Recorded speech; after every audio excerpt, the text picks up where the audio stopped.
नमस्कार, आप देख रहे हैं ईएनटी ऑल न्यूज और मैं हूं आपके साथ निहारिका मिश्रा। आज के बॉलीवुड सेगमेंट में बात करेंगे थोड़ा हटके, यानी कि जैसे कि आप लोगों को पता ही है, करण जौहर एक जाना पहचाना नाम है बॉलीवुड इंडस्ट्री का।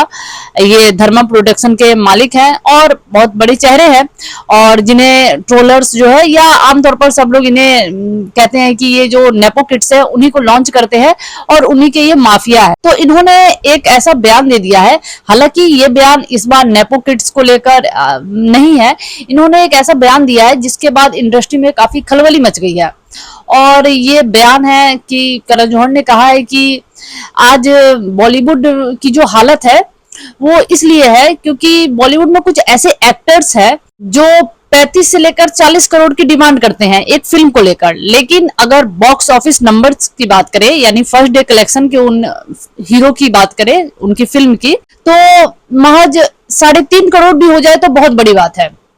तो ये एक कह सकते हैं कि बहुत बड़ा स्टेटमेंट है करण जौहर की तरफ से, क्योंकि आप देख ही रहे हैं कि कह सकती हूँ कि पेंडेमिक के बाद यानी कोरोना के बाद बॉलीवुड की जो हालत है वो पहले जैसी नहीं है। हालांकि पिछले साल कुछ बड़ी फिल्में आई जिन्होंने अच्छा खासा कारोबार किया, 1000 प्लस का कारोबार किया, जैसे कि जवान हुई, पठान हुई, गदर हुई, और उसके बाद एनिमल को ले लीजिए, तो इन्होंने अच्छा कारोबार किया। लेकिन उतनी बड़ी इंडस्ट्री है और 4-5 ऐसी फिल्में आ जाए तो इससे इस इंडस्ट्री को जस्टिफाई नहीं किया जा सकता। आपको मतलब ऐसे काम करना पड़ेगा कि आपकी मतलब हर 10 में से एटलीस्ट कम से कम 5 फिल्में या 4 फिल्में तो मतलब हिट होनी चाहिए, जिसमें नाफा हो निर्माताओं का, लेकिन ऐसा कुछ है नहीं। इस साल आप देख लीजिए कि बहुत कम ऐसी फिल्में हैं जिन्होंने अच्छा बॉक्स ऑफिस पर कलेक्शन किया है। जैसे कि अगर मोटा मोटी मैं बताऊं तो जैसे आर्टिकल 370, मुंजे, तो कुछ कुछ ऐसी फिल्में हैं। तो उन्होंने कहा, अब इन्होंने जो ये स्टेटमेंट दिया वो स्टेटमेंट कहीं ना कहीं ज्यादातर ऐसा लग रहा है कि यंग एक्टर्स पर है जो इंडस्ट्री में 5 साल 10 साल से है। जैसे कि मैं बता दूं, ये और भी कुछ एक्टर्स पर है। तो मुझे ऐसा लग रहा है कि चाहे लोगों को भी ऐसा लग रहा है, सबसे पहले तो ये जो उनका निशाना था वो टाइगर श्रॉफ पर है, क्योंकि अगर आप देखिए तो टाइगर श्रॉफ का जो करियर है वो अभी कुछ खासा सही चल नहीं रहा है। उनकी अगर कोई भी बैक टू बैक जो भी फिल्में हैं वो सब फ्लॉप हो गई। गणपत इतनी बड़ी बजट की फिल्म थी और उसकी जो पहले दिन की ओपनिंग की अगर मैं बात करूं तो वो मात्र 2.5 करोड़ थी। उसके बाद बड़े मियाँ छोटे मियाँ का क्या हस्र हुआ वो सबने देखा। इसका तो हस्र ऐसा हुआ कि जो इस फिल्म के निर्माता थे भासु भगनानी, उनके मतलब ऐसा खबरें हैं कि उनके प्रोडक्शन हाउस पर ताला लगने की नौबत आ गई। ये सब बातें हैं। और उसके बाद इनकी और भी फिल्में, हीरोपंती का भी क्या हस्र हुआ। तो सबसे बड़ा ये देखा जा रहा है कि कहीं इन्हीं को सबसे पहले करण जौहर ने इनडायरेक्टली कहा है कि आप 35-40 करोड़ रुपए लेते हैं तो ऐसा परफॉर्म भी करके दिखाइए ना बॉक्स ऑफिस पर। और इन सभी चीजों के कारण जो निर्माता है बॉलीवुड के वो घाटे में जा रहे हैं, और इससे क्या महंगाई बढ़ रही है। अब एक एक एक्टर 35 करोड़ 40 करोड़ की डिमांड करता है और उसकी फिल्म का कलेक्शन जो होता है वो महज 10 करोड़ होता है, मतलब लाइफ टाइम। तो इससे फायदा नहीं है, तो फिर हम क्यों फिल्म बनाएं। तो एक और एक्टर है जैसे शाहिद कपूर, वो भी अच्छी खासी मतलब चार्ज करते हैं फिल्म के लिए पैसे, 35 करोड़ 40 करोड़। और उनकी भी अगर आप देख लीजिए 2019 के बाद से कोई भी ऐसी फिल्म नहीं आई है जो बॉक्स ऑफिस पर बहुत अच्छा परफॉर्म करे। आप जर्सी को उठा के देख लीजिए कि उसका क्या हश्र हुआ। उसके बाद हाँ, ये तेरी बातों में उलझा दिया, उसको लोगों ने मतलब बताया कि हाँ हिट हो गई है, सुपर हिट है, लेकिन अगर आप कलेक्शन की बात करें जो भी है तो सो रही, ठीक ठाक एवरेज परफॉर्म किया बॉक्स ऑफिस पर। तो ऐसे बहुत सारे एक्टर हैं जो मतलब फीस तो बहुत ज्यादा चार्ज करते हैं, लेकिन जब परफॉर्मेंस की बात आती है, बॉक्स ऑफिस पर नंबर्स की बात आती है, तो वहां पे वो फेलियर हो जाते हैं।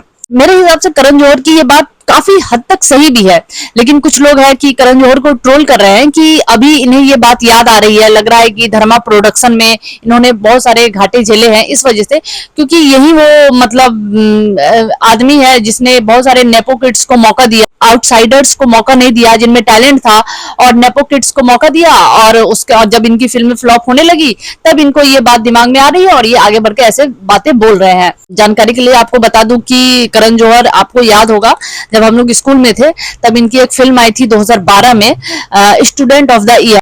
और उसमें इन्होंने 3 लोगों को लॉन्च किया था, 3 एक्टर्स को लॉन्च किया था, जिसमें आलिया भट्ट, वरुण धवन और सिद्धार्थ मल्होत्रा। लेकिन अगर देखा जाए तो टेक्निकली अगर आप देखेंगे तो एक आलिया भट्ट को छोड़कर अभी जो बाकी 2 ये एक्टर्स है, मेल एक्टर वरुण धवन और सिद्धार्थ मल्होत्रा, इन दोनों का करियर कुछ अच्छा नहीं है अभी बॉलीवुड में। अभी के मतलब परिवेश में मैं बात करूं तो दोनों मतलब स्ट्रगल ही कर रहे हैं। सिद्धार्थ मल्होत्रा को लेकर लगा था कि जब से शेरशाह इनकी रिलीज हुई उसके बाद इन्हें क्रिटिकली अक्लेम्ड किया गया मूवी के लिए, काफी लोगों ने सराहना की, उसके बाद से ऐसा लगा कि इनका करियर बूस्टअप करेगा, बट ऐसा कुछ रहा नहीं। उसके बाद इनकी मतलब जो भी फिल्में आई, मिशन मजनू को देख लीजिए, वो कुछ खासा लोगों ने उसकी प्रशंसा नहीं की। मतलब कह सकते हैं लोगों को अब लग रहा है कि ये टाइपकास्ट हो रहा है। योद्धा भी बॉक्स ऑफिस पर चली नहीं, और इनकी एक वेब सीरीज आई थी इंडियन पुलिस, वो भी कुछ चली नहीं। इधर वरुण धवन का भी हाल वही है। अगर देखा जाए तो 2017 में इनकी लास्ट एक थी जुड़वा 2, उसके बाद से मुझे नहीं लगता किसी इनकी कोई मूवी ने अच्छा परफॉर्म किया हो जिसे मतलब बोल सकते हैं कि हाँ बॉक्स ऑफिस पर अच्छे नंबर कमा के दिए हो निर्माता को, तो ऐसा नहीं है। तो ये सब बातें हैं, और ये बातें बहुत लोग इंडस्ट्री में बोल रहे हैं, जैसे अनुराग कश्यप भी कभी कभी ये बात बोलते हैं कि ऐसा है कि बहुत ऐसे लोग हैं कि जिनकी फिल्में, और सबसे बड़ी बात है कि जो आजकल पेंडेमिक के बाद अगर आप देखिए तो पूरा चेंज हो गया है। पेंडेमिक के पहले था कि जो भी ऑडियंस थी उनके पास इतने ऑप्शंस नहीं थे, वो मतलब प्रेफर करते थे कि हम सिनेमा हॉल में जाएंगे, मूवी देखेंगे, एंजॉय करेंगे। तो एक तो ये कारण, लेकिन अब उनके पास ऑप्शंस है, नेट है, वेब सीरीज है, ओटीटी बहुत सारे प्लेटफॉर्म है और अच्छे अच्छे कंटेंट है। तो वो लोग सोच रहे हैं कि आखिर जल्दी तो मूवी रिलीज हो ही जाती है, तो फिर हम क्यों जाए, हम अपने पैसे क्यों वेस्ट करें और उसके बाद टाइम भी क्यों वेस्ट करें। और दूसरा एक और भी रीजन है कि आप अगर कंटेंट नहीं देंगे तो लोग आपको देखना नहीं पसंद करेंगे, क्योंकि अगर आप देखिए कि कंटेंट नहीं देंगे तो लोग आपको देखना नहीं पसंद करेंगे, क्योंकि अगर आप देखिए कि कंटेंट जो कंटेंट ओरिएंटेड फिल्में होती हैं वो अच्छा खासा परफॉर्म कर जाती हैं। जैसे मुंजिया को देख लीजिए, एक नया कॉन्सेप्ट था तो लोगों ने पसंद किया। तो वही चीज है कि कंटेंट अगर अच्छा है तो लोग पसंद करेंगे। अभी ज्यादा मैं अगर आपको एग्जांपल दूं तो किल फिल्म जो अभी आई है, ये करण जौहर के प्रोडक्शन की है, और जिसमें नए लोग हैं, लक्ष्य लालवानी जो इनके मेन हीरो हैं इसमें लीड कर रहे हैं।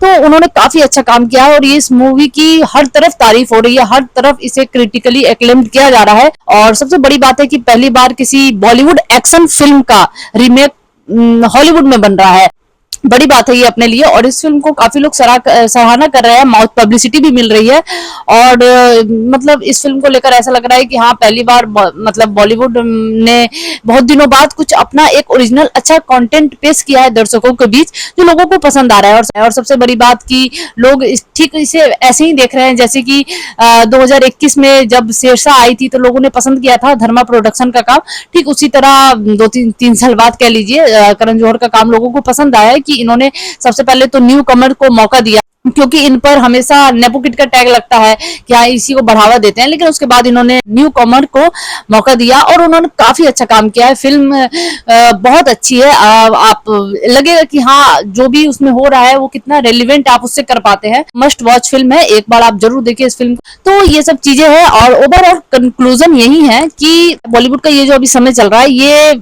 ऐसा लग रहा है कि अच्छा नहीं लग रहा है, बॉलीवुड घाटे में जा रही है। क्योंकि आप साल में एक समय होता था जब आपके साल में बहुत सारी फिल्में हिट होती थी, हिट नहीं भी होती थी तो वो डिजास्टर उतनी नहीं होती थी, लेकिन अभी जो फिल्में आ रही है उसमें से बहुत कम, 1-2-3 मूवी अगर अच्छा कर भी ले रही है बड़े स्टार्स की, लेकिन बाकी जो भी फिल्में आ रही है वो अच्छा परफॉर्म नहीं कर पा रही है। तो इससे क्या हो रहा है, इंडस्ट्री के जो जमे जमाए निर्माता है वो तो घाटे में जा ही रहे हैं। बहुत सारी यूटीवी मूवीज का आप हाल देख सकते हैं, तो बहुत सारे निर्माता तो घाटे में जा ही रहे हैं। अभी वासु भगनानी के साथ क्या हुआ, यानी पूजा एंटरटेनमेंट।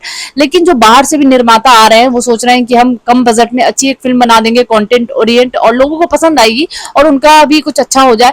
लेकिन वहां पे भी उन्हें ऐसे ऐसे हीरो मिल रहे हैं जो ज्यादा पैसों की डिमांड कर रहे हैं, लेकिन जब परफॉर्म की बात आ रही है कि बॉक्स ऑफिस पर कैसी पिक्चर वो कमाएगी, तो वहां पे जो रिजल्ट है 0 बट्टा सन्नाटा रह रहा है। तो ओवरऑल कंक्लूजन यही है कि सही बात है कि अगर आप चाहते हैं कि आपको 35 से 40 करोड़ रुपए मिले एक फिल्म के लिए, तो आपको परफॉर्म भी करना पड़ेगा, उस लायक दर्शकों को लाना पड़ेगा सिनेमा घरों तक, ऐसा कंटेंट आप दीजिए। क्योंकि ठीक है आप नए नाम है, आपको कोई नहीं जानता है, लेकिन अगर आपकी फिल्म अच्छी होगी, जस्ट लाइक किल के साथ जो हुआ, तो लोग माउथ पब्लिसिटी होगी, आजकल सोशल मीडिया का जमाना है, लोग उसके बारे में लिखेंगे कि हाँ फिल्म अच्छी है, मस्ट वॉच है, जाइए देखिए। तो ये सब चीजें हैं। नहीं है, एक और बात, सिर्फ 35-40 करोड़ की बात नहीं है।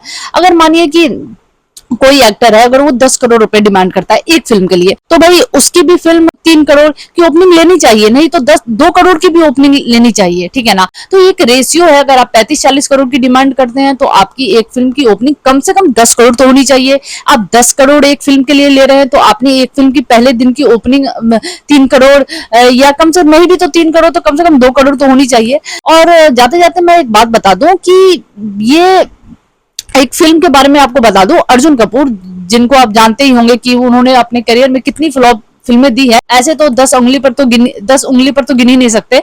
तो उनकी एक फिल्म आई थी दी लेडी किलर, जिसका बजट था 45 करोड़, और इस फिल्म ने महज महज आप सुन लीजिए 70,000 करोड़ का कारोबार किया था। तो इससे क्या लगता है कि आखिर पैसे डूब गए, क्या हुआ, फायदा कुछ नहीं हुआ।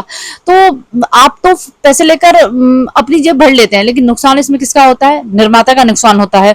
नुकसान इसमें किसका होता है, जनता का नुकसान होता है, कि जो जाती है, मतलब 70,000 भी अगर कमाए इस फिल्म ने, तो जो देखने गए उनके तो पैसे डूबे ना, क्योंकि उनको फिल्म, ऑब्वियस सी बात है, फिल्म अच्छी नहीं है, तभी 70,000 का कारोबार किया इस फिल्म ने। तो ये सब बातें हैं जिस पर सोचना चाहिए बॉलीवुड के लोगों को, जो बॉलीवुड में जमे जमाए लोग हैं, उनको सोचना चाहिए कि कैसे इस चीज को हम ठीक करें, क्योंकि अगर अभी नहीं ठीक हुई चीजें तो आने वाले दिनों में हालत बद से बदतर भी हो सकती है, इसमें कोई नो डाउट नहीं है।